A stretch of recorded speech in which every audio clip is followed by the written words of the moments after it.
Welcome to Tokyo Wave, recorded in a live studio in Harajuku, Japan, with your hosts Aaron and Parker.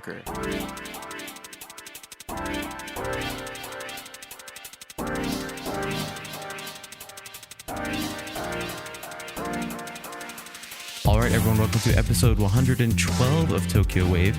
We're your hosts, Aaron Randall and Parker Allen. Today we have a special guest, California-based real estate development consultant, government relations professional, and cannabis dispensary co-owner, Tanner Blackman.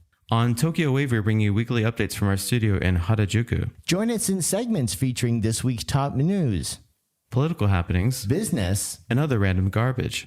To get us started, here are this week's top news highlights. Japan eases COVID-19 border controls, but tourist surge doubtful. Japan warns of possible intervention to address one-sided yen moves. Man in West Japan suspected of embezzling $15 million from employer over 13 years. This week in Japan.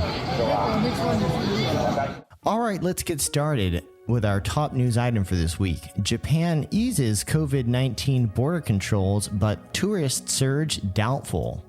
Kyodo News has reported that Japan's relaxed border measures from September 7th, including raising a daily cap on arrivals from 20,000 to 50,000, will not translate into a surge of tourists to gun its economy unless they are given greater freedom to travel in the country. Industry officials say that tourists will continue to bypass Japan for more welcoming countries despite a cheap yen, as the government's decision to lower the entry bar remains restrictive, hampered by its continued caution over the pandemic.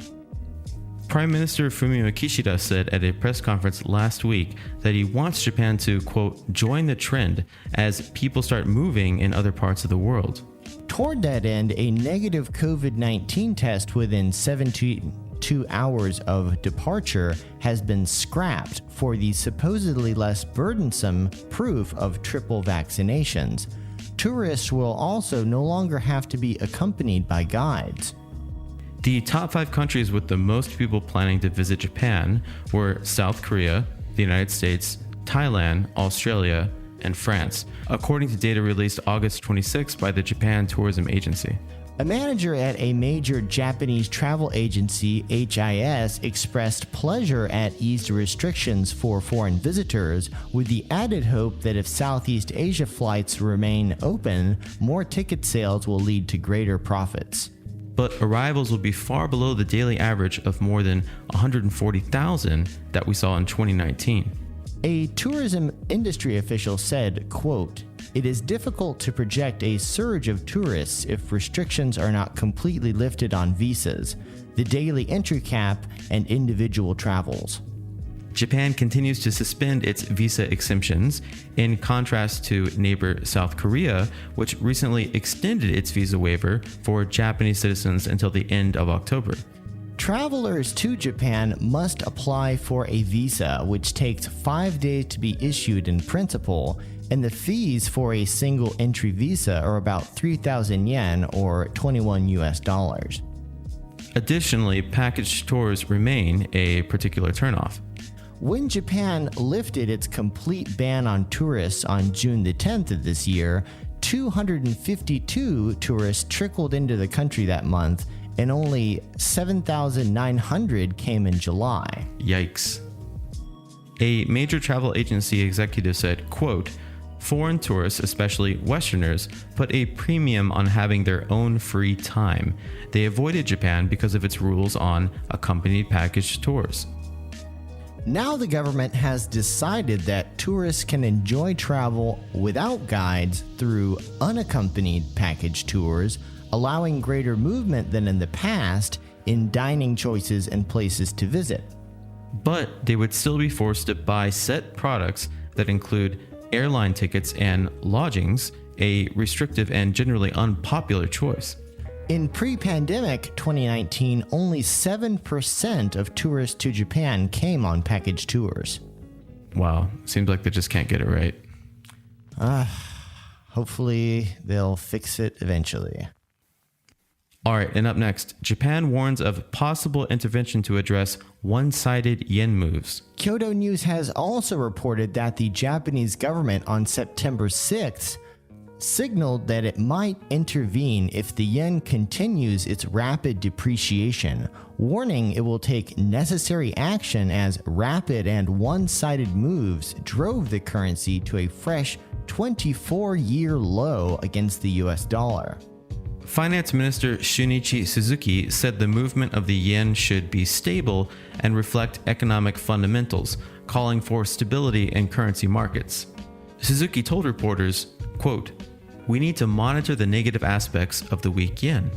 Suzuki also said the government will take necessary action if the trend continues, a stance echoed by Hirokazu Matsuno, the top government spokesman. Both officials did not elaborate further. Suzuki also stated, "I get the impression that recent yen movements are rapid. I'm concerned about the yen's depreciation, which has been one-sided." However, the latest verbal warnings failed to stop the yen's further fall past 144 versus the dollar on September the 7th. The yen had traded in the 140 zone earlier this week. The yen has come under intense selling pressure as financial markets price in widening interest rate differentials between Japan and the United States. Strong U.S. economic data released earlier this week fueled expectations of tighter monetary policy. Matsuno, the chief cabinet secretary, also took the view that recent moves are rapid and one-sided, but he said the impact of a soft yen is felt differently among companies, touching on its benefits for manufacturers. Japan has not stepped into the currency market by selling the dollar and buying the yen since 1998. Currency market analysts view the possibility of intervention as still low, and I guess that's why we're here. Yeah. I mean, they say they're looking for trends. I mean, the trends are there. Why is it taking so long for intervention? One-sided. Yeah, one-sided plummet. Yeah. And up next, man in West Japan suspected of embezzling $15 million from employer over 13 years. The Mainichi has reported that a man suspected of embezzling 2.15 billion yen, that's about 15 million US dollars, from his employer over a period of 13 years was arrested on September 7th. Took him a while, didn't it? Before his arrest, the former employee at a subsidiary of Glory Limited, it's not what you think it is. It's a major money changer and ticketing machine manufacturer. They don't make holes. Promise. So this employee of Glory, which does not make holes, headquartered in the city of Himeji, Hyogo Prefecture, had admitted to gambling away 1.76 billion yen, which is approximately $12.3 million of the stolen money on horse races during the firm's in-house investigation. I think we're seeing a pattern of, whenever Japanese get large sums of money that they shouldn't, they tend to put it into some kind of gambling/casino thing. Horse races. I wonder how lucky he was. So, according to the source affiliated with the investigation, the suspect, who was in his 40s, joined coin-operated locker service operator Glory Service Co., based in Osaka's Kita ward, in 2005, and was in charge of accounting by himself. He stands accused of transferring money repeatedly from the company's accounts to his personal account by using internet banking services and stealing several hundred million yen, a few $1 million, between 2021 and 2022. It has also become clear that he forged deposit balance certificates to hide his misconduct. The man's alleged crimes came to light when his boss checked transaction statements after suspicious transfers were found in Glory Services' account used for transactions with Glory Limited in January 2022. The parent company established an in-house investigation panel and released a report in March. The report said the former employee stole a total of 2.15 billion yen by means such as taking sales proceeds from the subsidiary's safe, and transferring money from the firm's accounts to his personal account between 2009 and 2022. The illegal transactions were repeated more than 350 times over about the last 2 years. During questioning, the man apparently explained, "I spent most of it on horse races." About 1.6 billion yen was spent on betting tickets, and the remaining money, roughly 400 million yen, which is about $2.8 million, was spent on drinking, dining, and entertainment. Wonder what kind of entertainment that was. Glory Service fired the man as of March 11th and filed a criminal complaint against him with Osaka Prefectural Police. Based on the 7-year statute of limitations for embezzlement, police apparently have proceeded with building a case against him over the several hundred million yen after gathering evidence. Gather, gather, gather. You know, Parker, I blame the company in this particular situation. From 2000 to 2022. 2009 to 2022, so that's like over 10 years. Over 10 years. Over 350 times. Wow. And their accountants didn't catch it. Everyone's asleep at the wheel. Glory. Glory to the embezzlement. I learned it in church. All right, and coming up next, we have a special interview with Tanner Blackman, California-based real estate development consultant, government relations professional, and cannabis dispensary co-owner. Ladies and gentlemen, you're listening to Tokyo Wave. Tanner Blackman is a California-based government relations professional specializing in real estate. He is currently serving as a senior project manager for land use consulting firm Irvine and Associates. Before his current role, Tanner was a senior consultant at Kendall Gagan Public Affairs Advocacy, working on a broad range of real estate development and public policy projects. Tanner was also the planning director for LA City Council District 14, overseeing development in downtown Los Angeles and coordinating the City Council's Planning and Land Use Management Committee. Tanner was a planner for the Los Angeles Department of City Planning, drafting several adopted land use ordinances for the Code Studies section, as well as staffing the department's Environmental Review and Division of Land sections. Tanner is also an adjunct instructor of urban planning at USC's Price School of Public Policy and has been a lecturer for the Southern California Institute of Architecture's Future Initiatives program. He has been an invited lecturer at universities throughout California, as well as the University of Tokyo. Tanner is a board member of the public art organization ArtShare LA, which supports emerging artists and maintains affordable artist housing in downtown LA's Arts District. Tanner has also served on the boards of the Do Art Foundations and the Heidi Duckler Dance Theater and the Exhibits Committee of the A+D, the Architecture and Design Museum. He has advised the LA Philharmonic, as well as opera and theater companies, the industry, and the wilderness. Tanner also helped launch the Triforium project. Tanner has served as an elected director of the Downtown Los Angeles Neighborhood Council and on the boards and committees of several professional organizations, including the Urban Land Institute, the American Institute of Architects in LA, and the LA section of the American Planning Association. Tanner is fluent in Japanese and enjoys conducting walking history tours of downtown Los Angeles. Tanner has an MA in International Relations and Planning from the University of Southern California and a bachelor's degree from UC San Diego. Tanner, it's so great to have you on our show. Thank you so much for having me, gents. So, Tanner, you started your career in Japan. What's your Japan story? Oh, man. So I just realized it goes back 20 years. I first moved to Japan in 2002, basically fresh out of college, when I got accepted to be an ALT in the JET program. And my post was out in Fukui Prefecture. And I was essentially a high school teacher in Japan for 2 years, and made some of the best friends of my life, both other gaijin as well as Japanese folk, and eventually ended up marrying a Japanese woman who I'm still married with and recently had a baby. So Japan has become my second home. and a just really formative place for me. I would not be who I am today without my experiences in Japan. So you mentioned that a lot of Japanese people can't point to Fukui Prefecture on a map. What was it like being out in Inaka, basically? It's an interesting place to be, man. It's a beautiful part of Japan if you've never been. There's the wonderful mountains right by the sea. They have the best crab in the world. The rice is so fresh. Their soba noodles are awesome.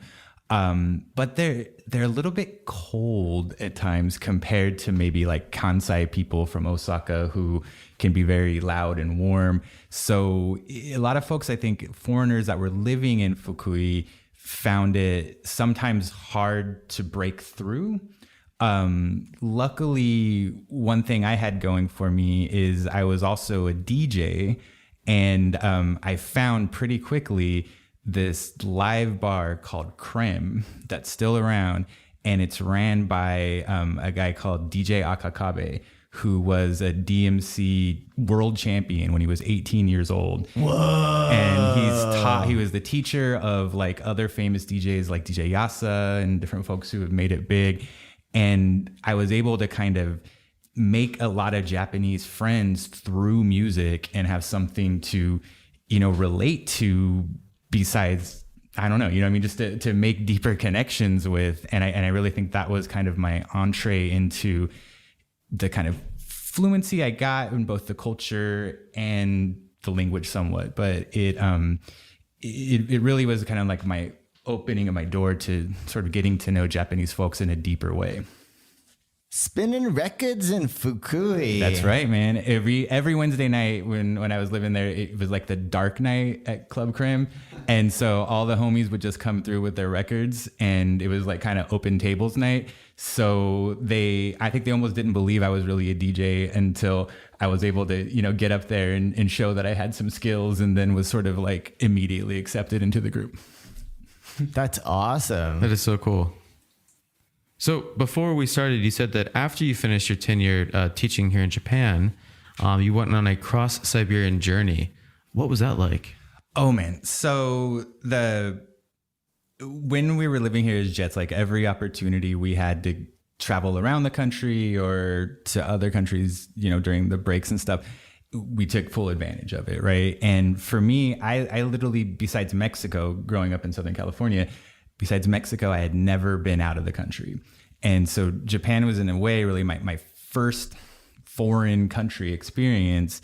And the opportunity that it afforded me to kind of sort of see the world was amazing and something I truly value. So after 2 years of living and teaching in Japan, I shipped all my stuff home, and I went from Shanghai to London by land on the Trans-Siberian Railway.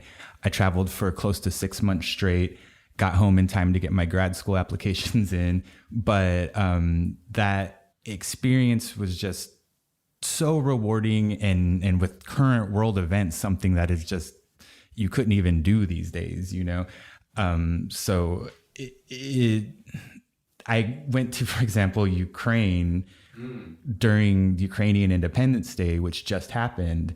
And at that time, the country, I think, was only 14 years old, so to see that, and then to see these same places in the news now, it's sort of a unique perspective that I don't think that many folks have. For sure. Shanghai to London. I've heard rumors of this. How long does that take? The Trans-Siberian Railroad you can do straight through from basically starting in Beijing, ending in Moscow in 5 days if you never get off the train.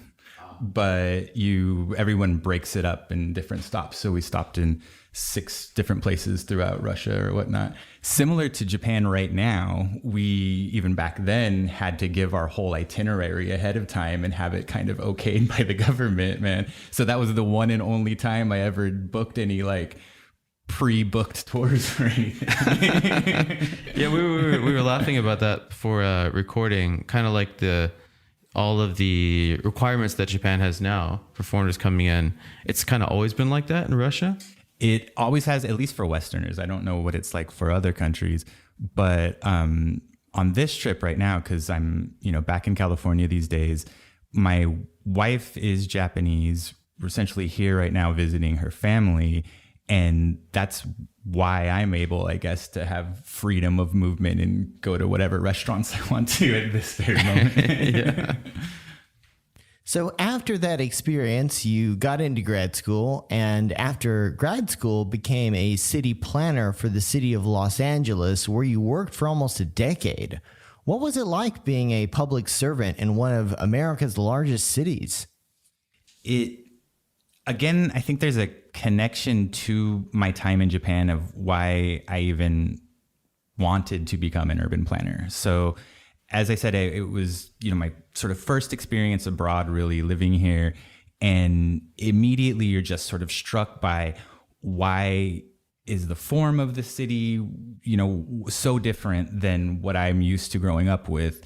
And basically it's political economy. It's the interaction of the political sphere with the economy and public policy and outcomes urban form. And you either have trains that take you everywhere or you're stuck in a car all day, And so trying to understand sort of that difference or how we end up with the cities we have became really interesting to me through my travels, and why I sort of chose to study this combination of international relations and urban planning.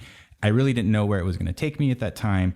But as soon as I graduated from my master's program, I was able to luckily kind of step into this job with the city of Los Angeles, a city that it has challenged, from an urban planning perspective, but that has so much promise and opportunity. It's such an important city.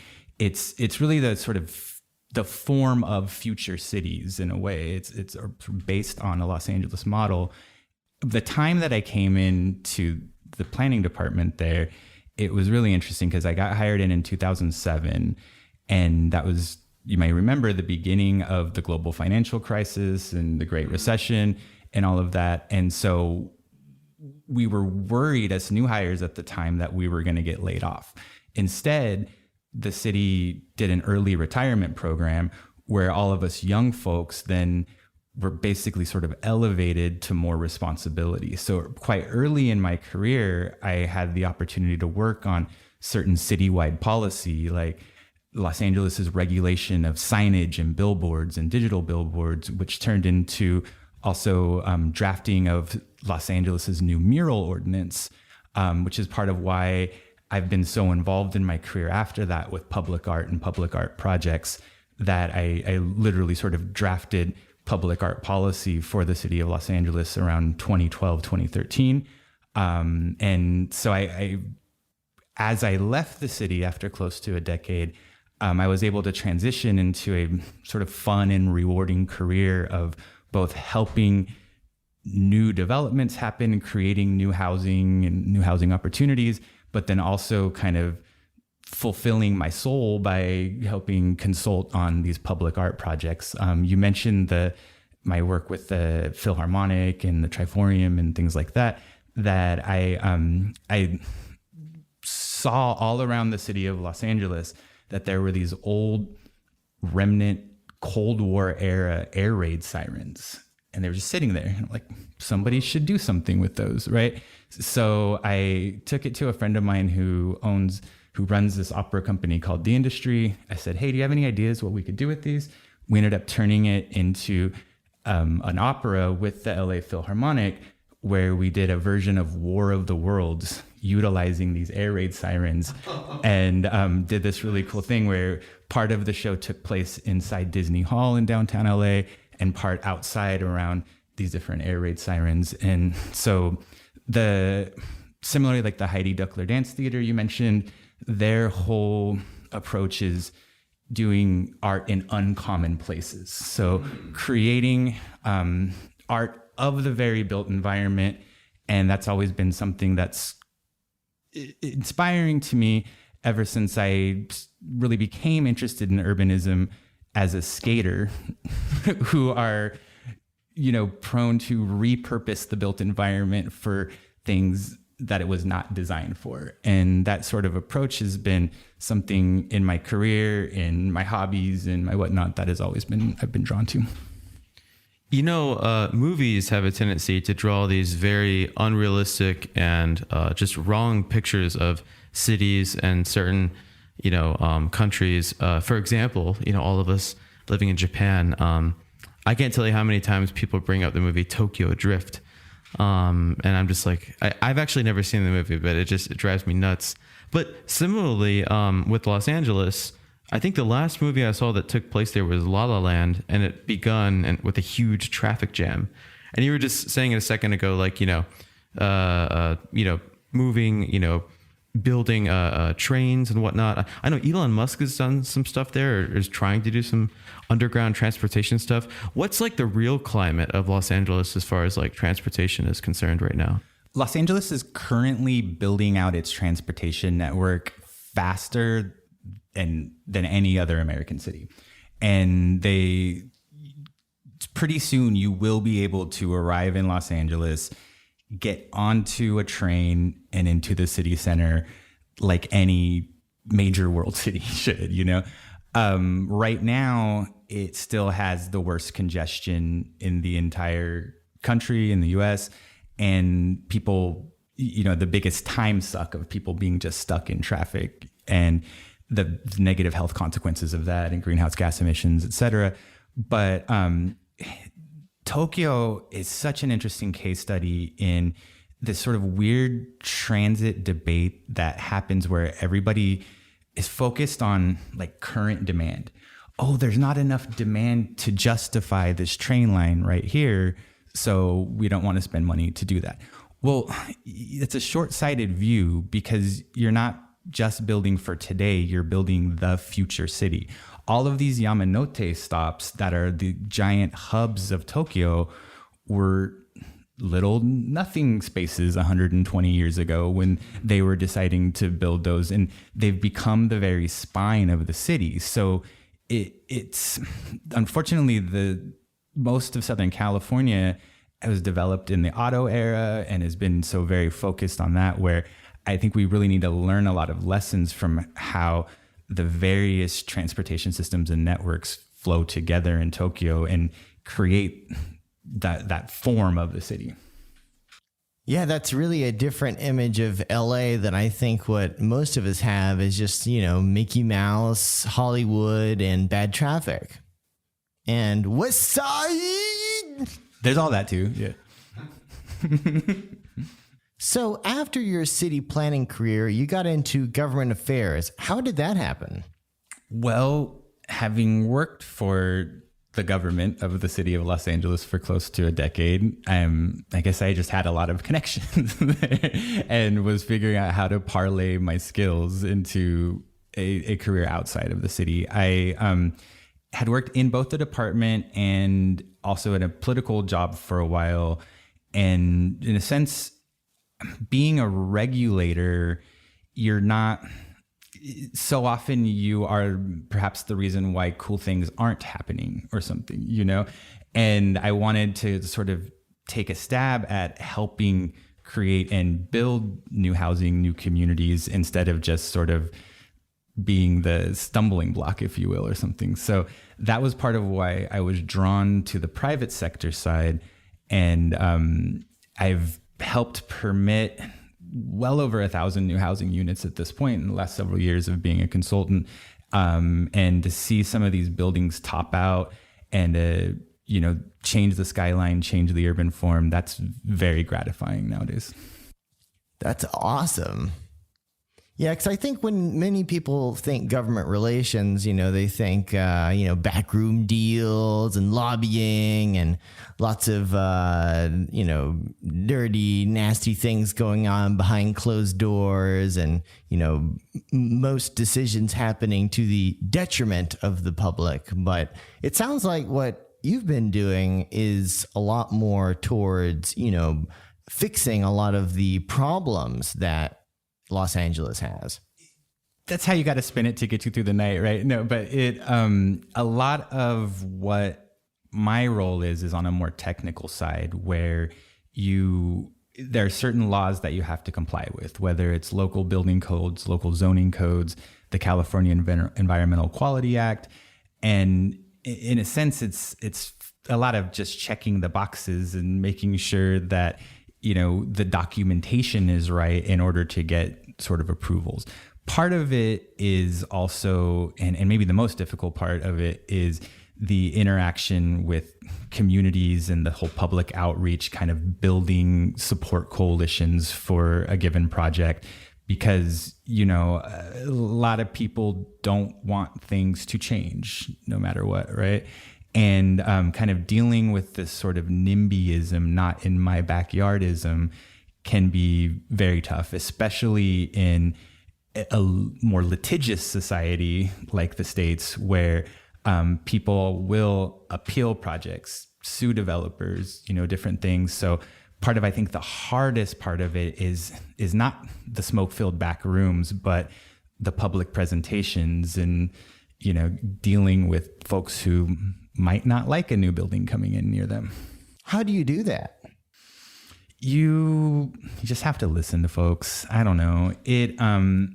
I early in my career, I came to understand that someone's home is not only the biggest investment they'll ever make in most cases, it is also tied to these ideas of self and identity and who I am. And you know, people don't like the boat being rocked. So if you start from a place of just hearing folks out, it takes time, and then giving them answers about, well, no, here's what the traffic impacts are really going to be, and just having those conversations, you can usually get to yes.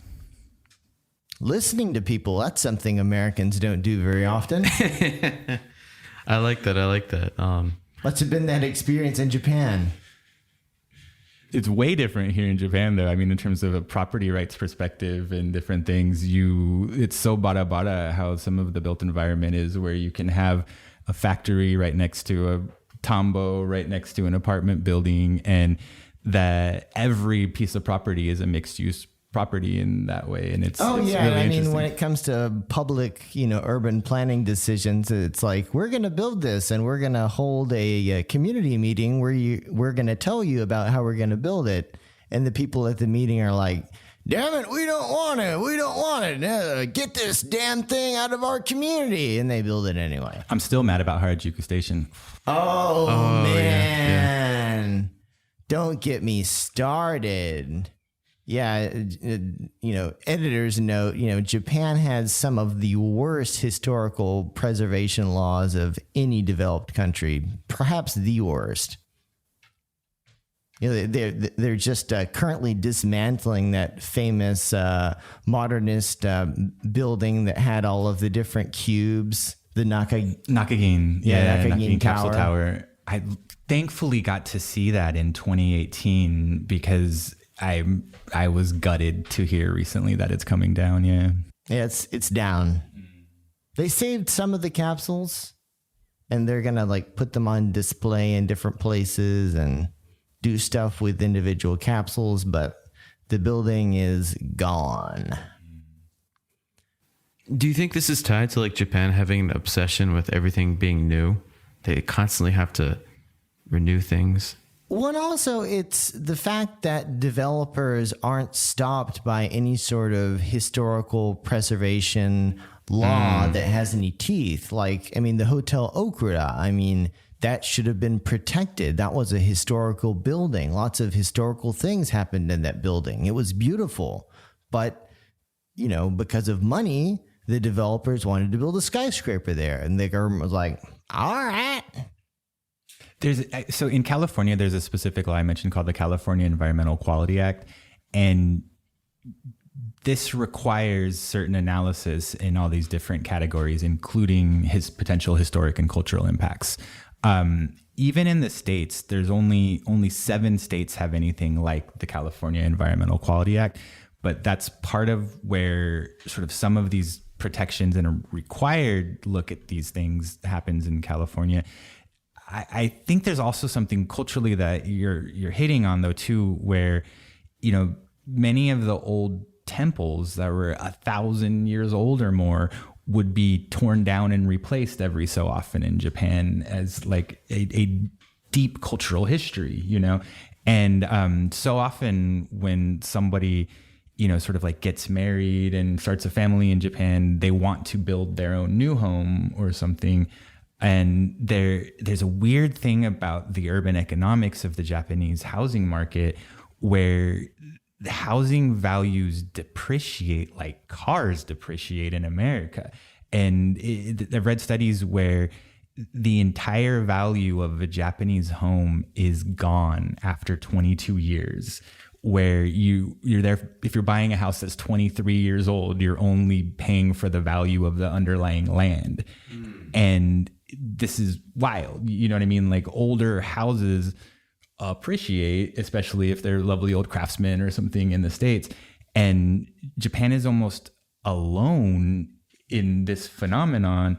And there's various reasons that aren't really well understood. That sort of part of it is these sort of constant updates to, for example, seismic laws, where everybody thinks that they need to replace the house because it's but it's also, I think, just these sort of cultural things that we were touching on as well.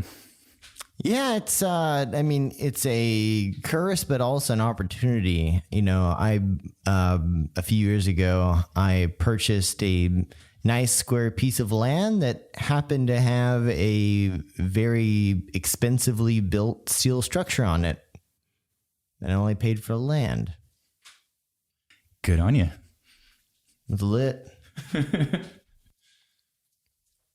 Before we continue, I want to sort of jump around a little bit. You said you were a skater. Tell us more about that.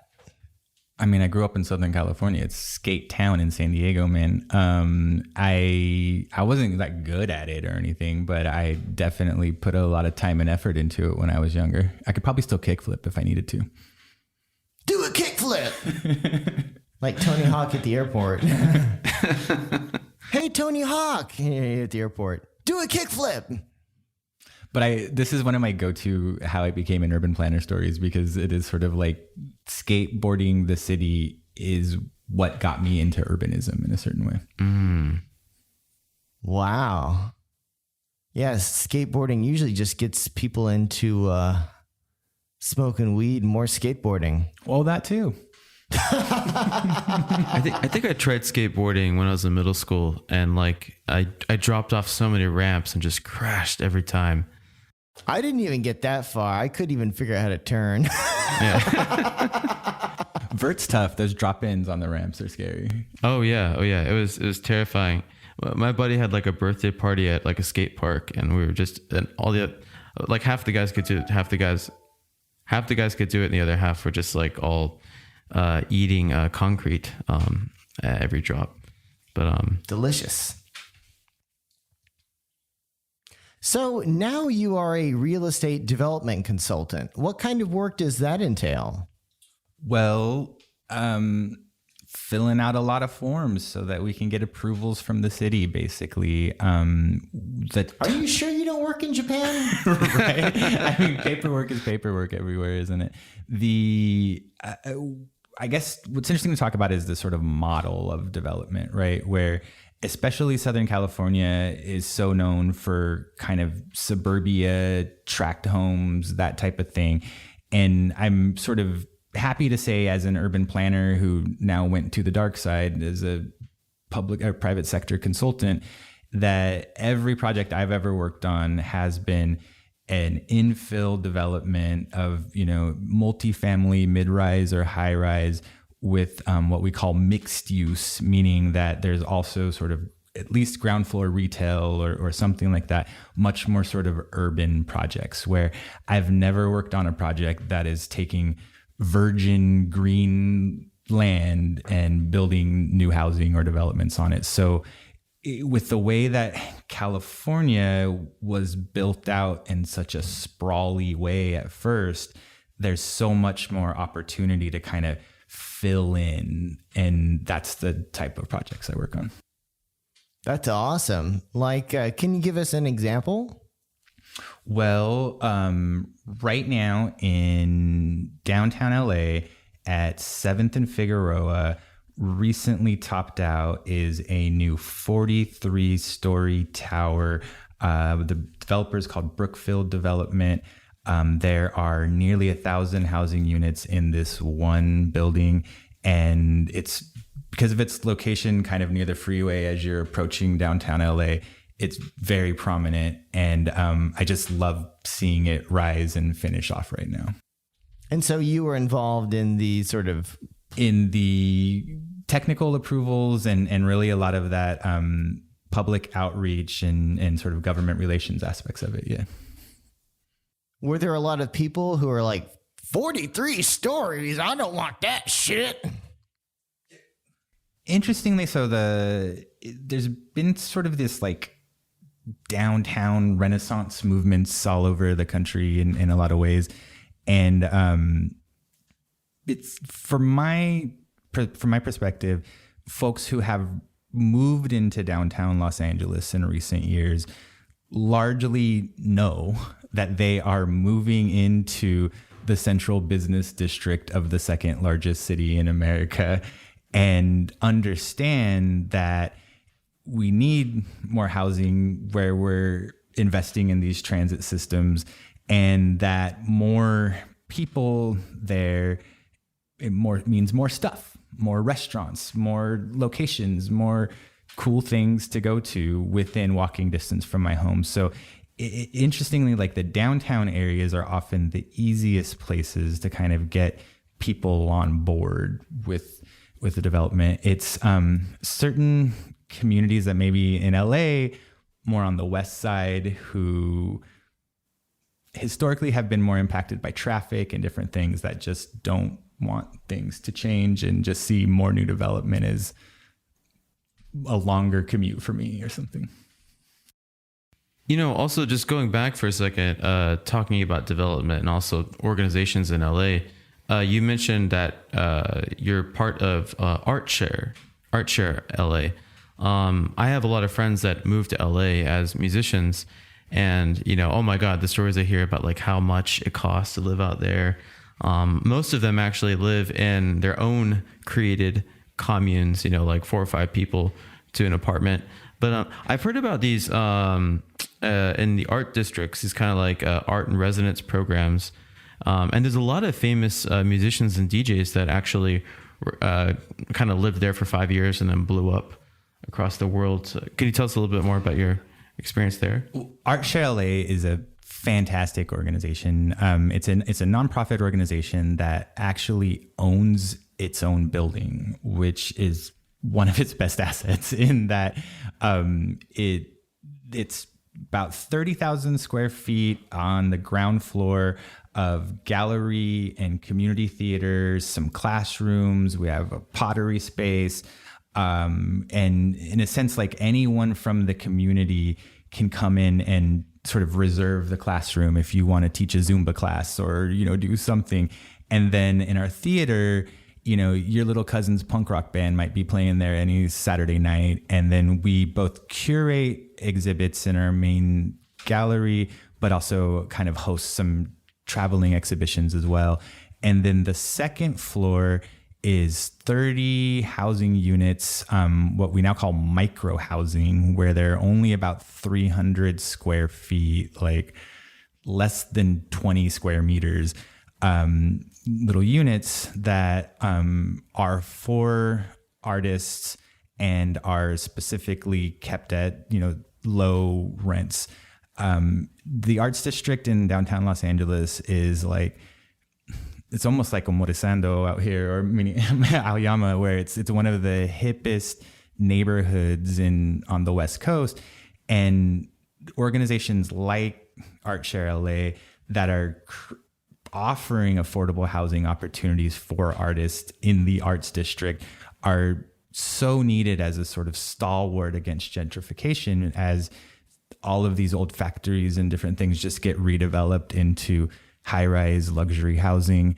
You know, that we need to kind of maintain some of these spaces like that and give folks opportunities, like you're saying, that are coming to Los Angeles to chase their dreams, especially in music, man. Los Angeles is the home of all 3 remaining music company. That's right. Yeah. Universal, Warner, and why am I blanking on the third? But like they're all based in Los Angeles. So it's really the center of the music industry in the States. Capitol Records? They're a subsidiary of one of the others. Is it Sony? They're a subsidiary of Sony, I think. Yeah. That's so cool. No, is there an age limit on how old they'll allow artists and residents to go and live in those areas? No, you can move on in, man. Bring it. Yeah. All right. I think you've got too much gear, dude. Way too much right now. I have to downsize. Get rid of a bunch of synths. So, building on the subject of pottery, you also mentioned that you are part owner of a cannabis dispensary, also known as marijuana. Now, this one really took me by surprise. How did this come about? California was the first state in America to legalize medical cannabis all the way back in 1996. I was still a high schooler back then. Yeah. And it took years and years and years, but somehow in the early 2000s, there was sort of an explosion of, what are called dispensaries, medical cannabis dispensaries, just blowing up. Regulation's a weird thing where often if something is not outlawed, it's just unregulated or something, if there's not rules for a given thing, then they can just sprout up anywhere. So in the early 2000s, at one point, there were over 1,000 dispensaries in Los Angeles. Everyone I know smokes weed. So the demand is unlimited, I would assume.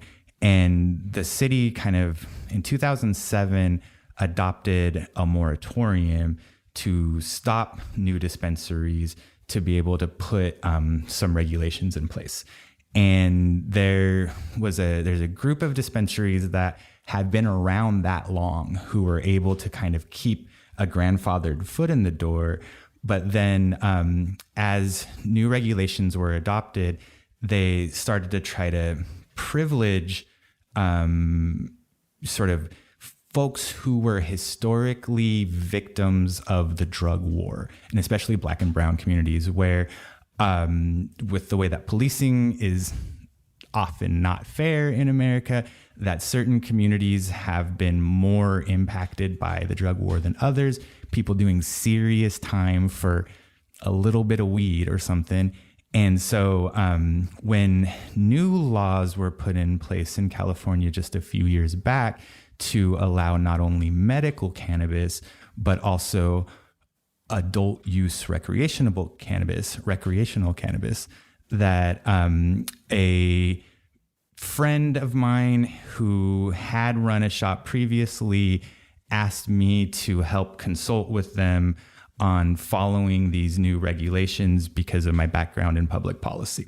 So I became a partner to their efforts, and we are proud to be, I think, one of maybe only the second, what are called, oh my God, what is the word? Like the shops that, one of the social equity shops that, meaning one of our partners has a record and had actually done time for cannabis possession back in the day.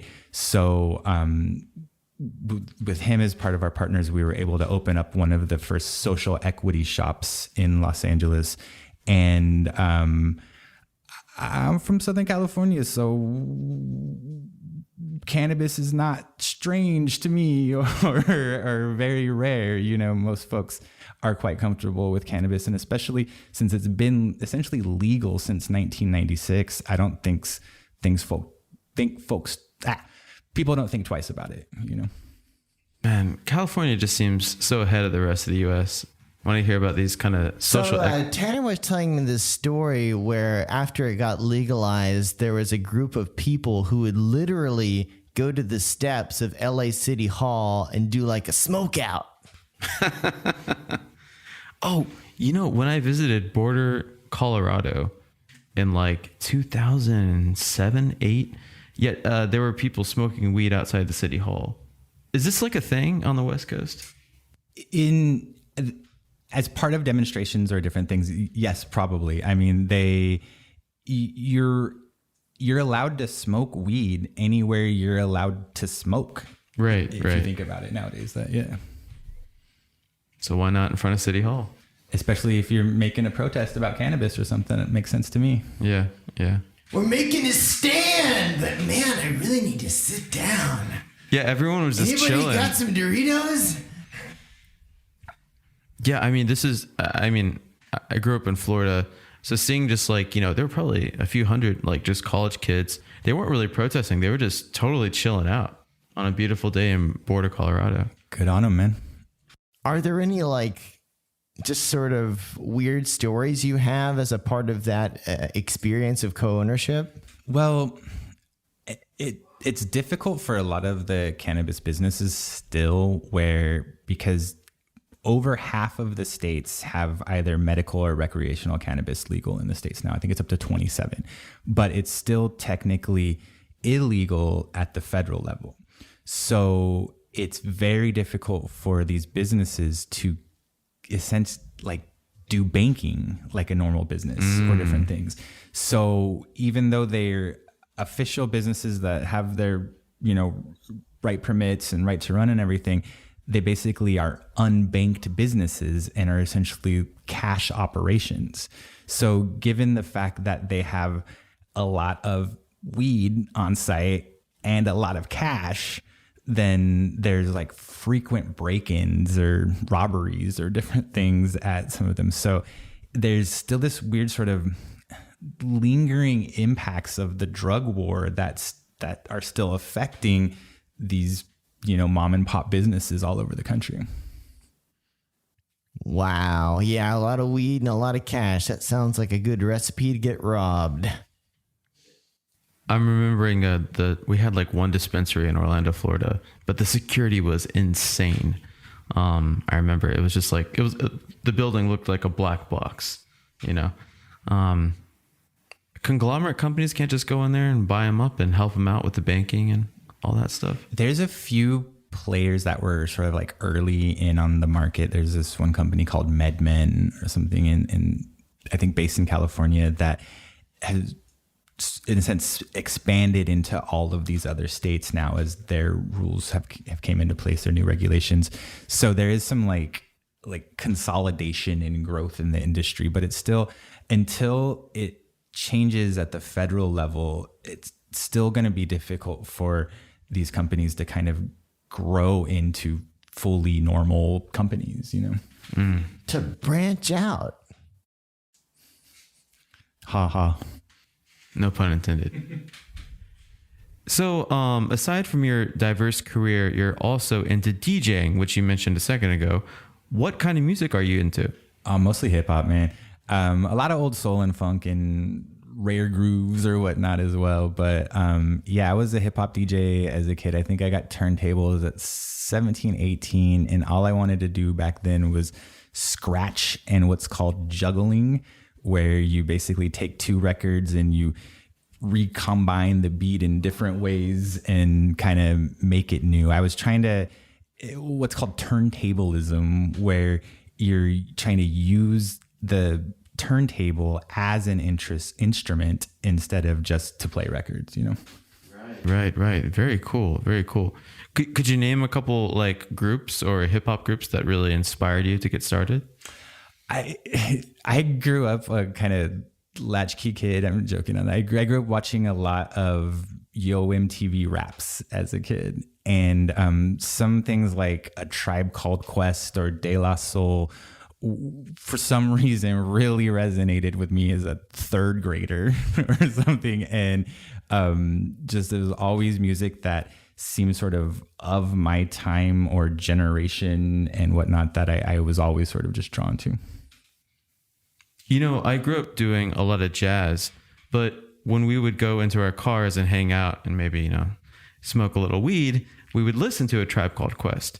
And A Tribe Called Quest, it almost feels and sounds like jazz music. I mean, a lot of the records they were sampling were actual, jazz records or, sample of like an upright bass walking or whatever. I was gonna say it is jazz, man. It's jazz. Yeah. If you want to get like academic with it too, hip hop is the first postmodern form of music.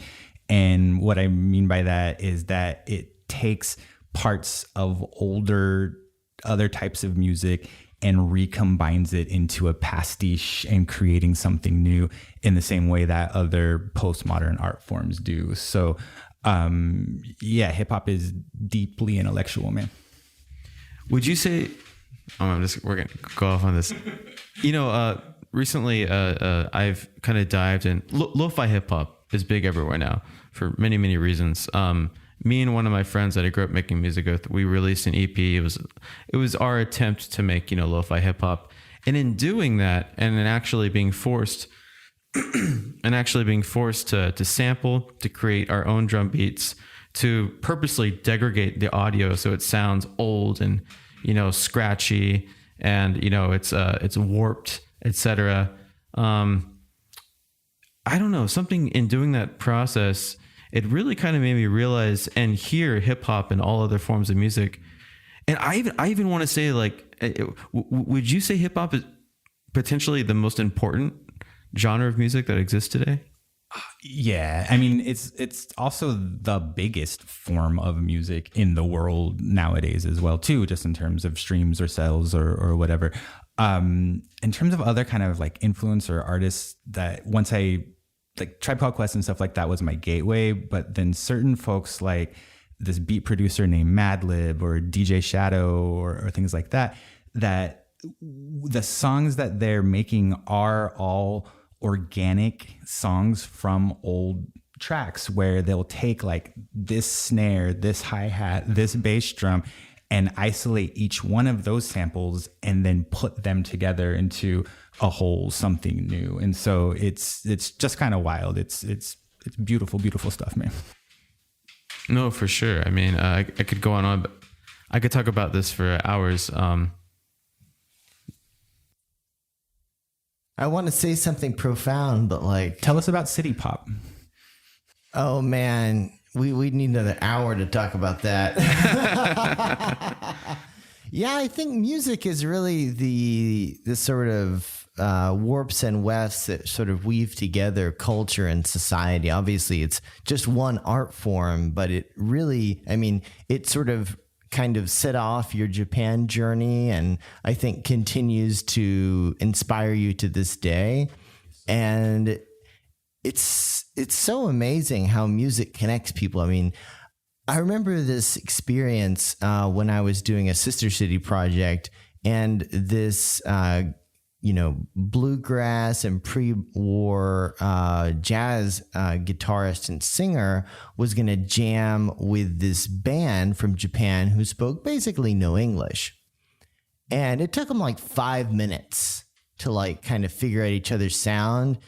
And like they were doing sort of, they were jamming.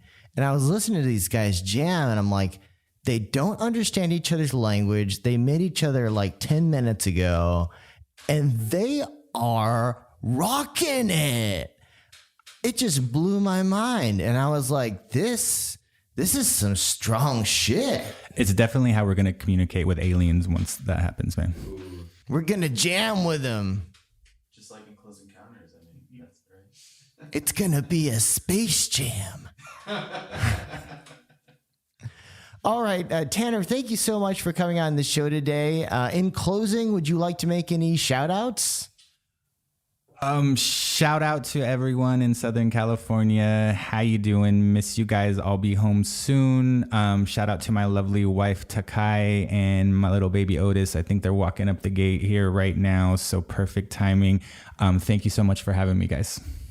Tanner, thank you so much. Hey, listeners, that's right. You listener right there. Who do you think should be our next guest on Tokyo Wave? Let us know. Drop us a line at wave@tokyowave.jp. We hope you enjoyed Tokyo Wave. If you haven't already, you can subscribe to our podcast on Apple Podcasts, Spotify, SoundCloud, and YouTube. Join us again next week on Tokyo Wave.